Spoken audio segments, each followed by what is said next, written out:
So it is a historic day in Canada, so we wanted to bring in one of the doctors at the heart of it all. Health Canada's Chief Medical Advisor, Dr. Supriya Sharma, as you just saw, playing a key role in approving the vaccine. She joins us now from Ottawa. So, Dr. Sharma, can you speak to those Canadians who need convincing that this approval could be as rigorous as you say it is, but on such a compressed timeline at the same time?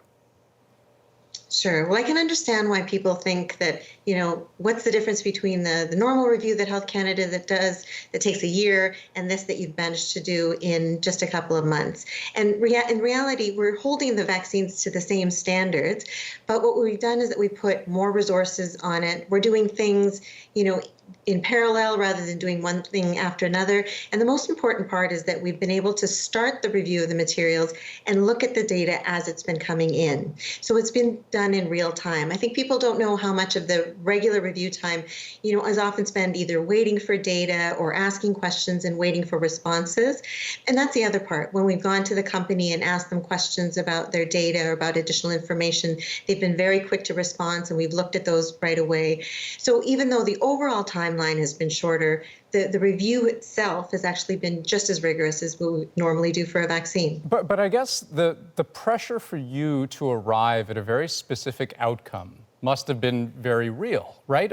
I mean, we've been talking about distribution of a vaccine that wasn't approved for weeks now. So when you're weighing, I don't know, the urgency of the situation against the trade-off of something like not knowing what the long-term effects are, I mean, how do you do that? Well, we definitely feel the weight of the decisions that we're making, right? We're all living through COVID together, but that weight doesn't make us necessarily go faster. It just makes it that much more important for us to make sure that everything that we're looking at is done to the nth degree, and we make sure that we're holding this to the same standards. So it's really looking at the data that we have, and then making sure that we have commitments to monitor the vaccine as we go forward. So we have some data. They are still big clinical trials. It would be like the size of the clinical trials that we would normally see for vaccines. Right. But in terms of the follow-up data, that's where we want to make sure that we have really good systems in place to continue to monitor it before we make final decisions. I have about 20 seconds left. Can you tell me which vaccine is next in the approvals pipeline and when that approval happens? So we have 3 more vaccines under review currently.